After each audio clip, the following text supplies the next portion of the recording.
What is up, guys? Welcome on back to TK's Garage. And boy, that Ford label really sticking up for what it is. This thing is a piece of shit.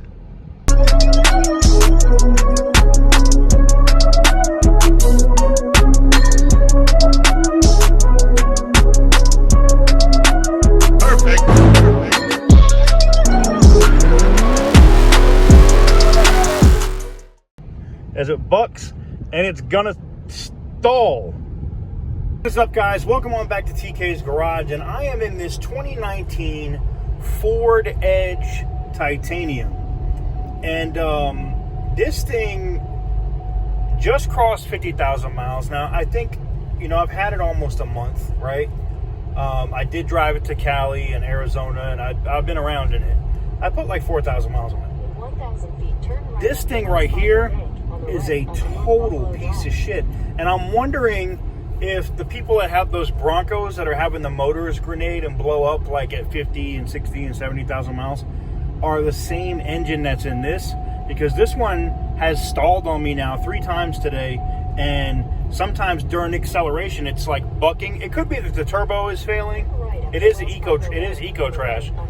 I don't know, but I just wanted to document a little bit because I think it's getting really bad right now, and I think it's gonna die. Now, I'm sure it's not a big deal. I've had cars from Enterprise Rent-A-Car before. I think it was a Nissan Altima. It just wouldn't start, wouldn't do shit, and they just sent the tow truck out with an Impala on it, dropped the Impala, and picked up the Altima. So I may have to do that with this. My BMW is not fixed yet. This thing, I mean, it was great on the trip to California. Like, it was fine, and I was thinking, you know what? When it started doing this a few days ago, I was like, you know what? Maybe it's got bad gas. I was like, maybe I just got some bad gas. I'll run this stuff through. It's not my vehicle. I shouldn't have to put a fuel additive in it, but I did. You know, I put some Lucas whatever in it to try to clean out any crap in there, in case there was water or something in the gas tank. And yeah, man, it's just running like shit.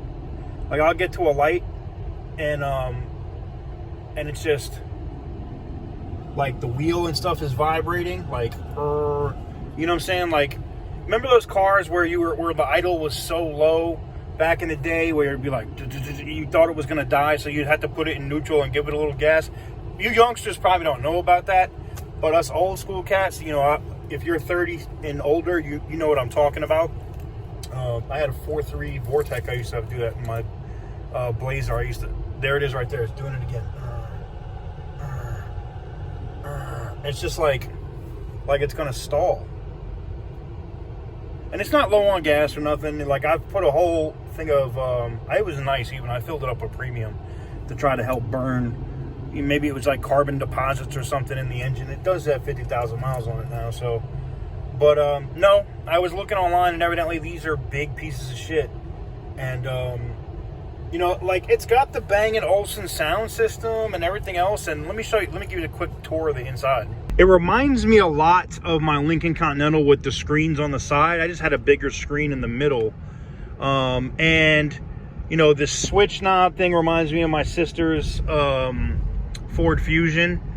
You know, it's got the Ford Sync screen, which I had in my Mustang, my GT350, and my Lincoln, the Navigator, and the Continental. I mean, when it's running good, it's fine. It's just, I don't know, man. This thing, I do these as kind of like PSA-ish for people. When somebody was like, hey, I'm thinking about buying one of these, what do you think about it? I think it's a piece of shit. And I'm sorry, Ford. You know, if somebody at Ford sees this, they're going to be like, oh, that's not fair. It's a rent-a-car. Somebody probably beat on it. You know, a regular car wouldn't be running like that. Well, I know it's got just over 50,000 miles on it, and I know it's running like dog shit right now. And I got a quarter tank left of 93 octane in it, and then I'm gonna fill it back up with 87. Matter of fact, I might just call Enterprise, and I don't even have to fill it up, and they'll just come pick it up and give me something else, because this is hot garbage. Hot garbage. That's all I can say. Hot garbage. Now, I know it's hot. Someone's gonna say, well, maybe because it's hot out, TK. It is. It's 109 degrees out. It's hot as balls. But I don't know, man. There's just no excuse for this, man. This thing should not be. It's a safety issue for me, because, like, you know, when you're pulling out in the traffic, if you hit the gas and you ain't got no power and you don't go nowhere, you can get into an accident. So for me, it's more a safety issue than anything else. But it was something I wanted to talk about and show you guys, and maybe when we get done here, when I get to my destination, I'll open the hood and I'll finish the video. We'll take a look at the engine and see if there's any telltale signs of shit being fucked up. I'll check the oil and whatnot. But yeah, man, I would highly not recommend this car just for what I'm seeing right now. I mean, the lane departure stuff is cool on it. Like, it will correct itself, like my Mazda and a couple other cars that I have. The BMW, like, if you're getting too close, it'll like turn the wheel a little bit for you and keep you in the lane. Wow. I was like, what the hell is going on, man? It's about to stall on me again. This is crazy, man. This is ridiculous. I'm guessing everybody I've seen, because I was just looking in the forums, and I guess a lot of the turbos go like grenade on these. And I'm sure I've had it, and I've put almost 4,000 miles on it. I'm sure they didn't change the oil from the time that the last person had it. It's probably way overdue for an oil change. That'd be my guess. That's probably one of the issues. The other issue was probably had some shit gas. Or maybe the turbo just grenaded. You know, when you have these EcoBoost cars, these turbo-centric vehicles, you gotta do oil changes. If you don't do your oil changes, it's over with. It is over with. But anyways, we'll take a look under the hood here in a little bit, and we'll see what's going on with it. But yeah, this thing's an absolute piece of shit. That's just my opinion.